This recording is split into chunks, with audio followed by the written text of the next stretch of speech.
آئیے کتاب رحمت سورہ الکہف اٹھائیں۔ اللہ تعالیٰ نے ایک واقعہ بیان کیا ہے حضرت موسیٰ اور حضرت خضر علیہ السلام کا، کہ حضرت موسیٰ علیہ السلام عزم مصمم کر کے جب چلے تو اللہ فرماتا ہے کہ ہم نے حضرت موسیٰ علیہ السلام کو جس بندے کی نشانی بتائی تھی وہ بندہ ان کو وہاں مل گیا۔ سفید چادر اوڑے حضرت خضر علیہ السلام وہاں لیٹے ہوئے تھے، تو یہ جا کے ان کے پاس کھڑے ہو گئے کہ حضرت میں آپ کی خدمت میں اس لیے آیا ہوں کہ اللہ نے آپ کو جو خصوصی علم عطا کیے ہیں میں ان کو سیکھنے کی غرض سے آپ کی چوکھٹ پہ آیا ہوں۔ کہا تم میرے ساتھ صبر نہیں کر پاؤ گے، معاملے مشکل ہیں، سفر دشوار ہے، منزل کٹھن ہے، اور میرے معاملات ایسے ہیں کہ تم اعتراض کرو گے اس کے بغیر تم رہ نہیں سکتے۔ حضرت موسیٰ علیہ السلام نے کہا اگر اللہ نے چاہا تو آپ دیکھیں گے میں صبر کروں گا، اور آپ کے کسی حکم کی کسی کام کی میں نافرمانی نہیں کروں گا، کسی کام کا انکار نہیں کروں گا۔ کہا کہ اچھا شرط یہ ہے کہ جو میں کروں اس پر تم اعتراض نہیں کرو گے، سوال نہیں کرو گے، یہاں تک کہ میں خود ہی نہ بتاؤں۔ تو کہا کہ یہ شرط ٹھہری، میں کوئی بات نہیں کروں گا۔ فانطلقا، دونوں چل پڑے، دریا کے پار جانا تھا۔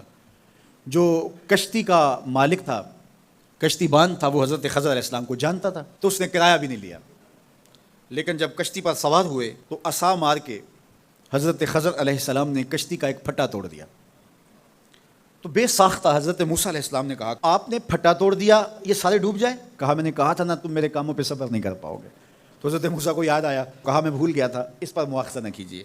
پھر دونوں چل پڑے۔ بچے کھیل رہے تھے، ایک خوبصورت لڑکا وہ بھی بچوں میں کھیل رہا تھا، حضرت خضر آگے بڑھے اور اس کی گردن مروڑ دی، اس کو قتل کر دیا۔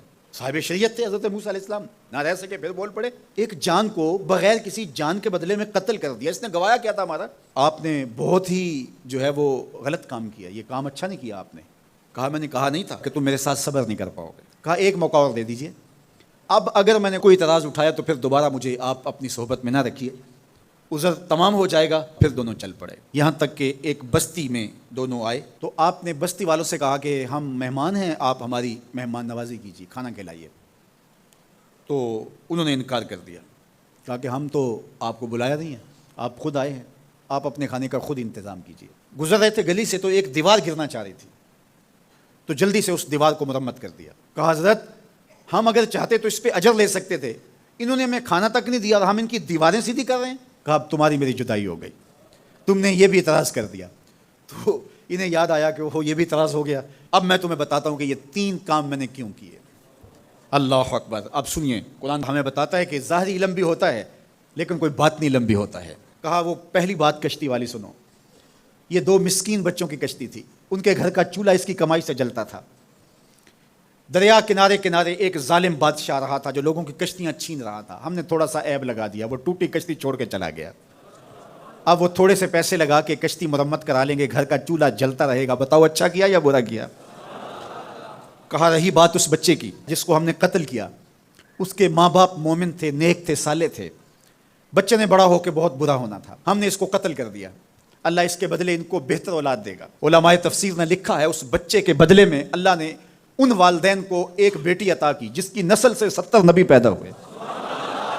دیوار کی کہانی بھی سن لیجئے، یہ شہر کے 2 یتیم بچوں کی دیوار تھی اور اس کے نیچے ان کا خزانہ تھا، اور ان کا باپ بڑا نیک تھا۔ خزانہ دیوار کے نیچے ہے، دیوار گرنا چاہ رہی ہے، کسی معمولی دھکے سے گر جاتی۔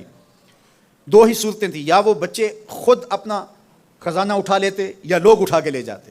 لوگ اٹھا کے لے جاتے پھر بھی ہاتھ میں کچھ نہ آیا، اور اگر وہ خود اٹھا لیتے تو بچے ہیں، بچپنے کی وجہ سے وہ اس کو اڑا دیتے۔ تو ہم نے اس کے اوپر دیوار کھڑی کر دی، جب تک وہ اس قابل نہیں ہو جاتے کہ یہ خزانہ نکال کے اس کو صحیح مصرف پہ لگا سکیں، اتنی دیر تک دیوار گرے گی نہیں۔ اللہ اکبر۔ وہ کسی وجہ سے دیوار قائم رہے گی، اور جب وہ اس عمر کو پہنچ جائیں گے جس عمر میں وہ اس خزانے کو سنبھال سکیں گے تو پھر دیوار خود بخود گر جائے گی اور یہ خزانہ نکال کر کے اپنے کام پہ لے آئیں گے۔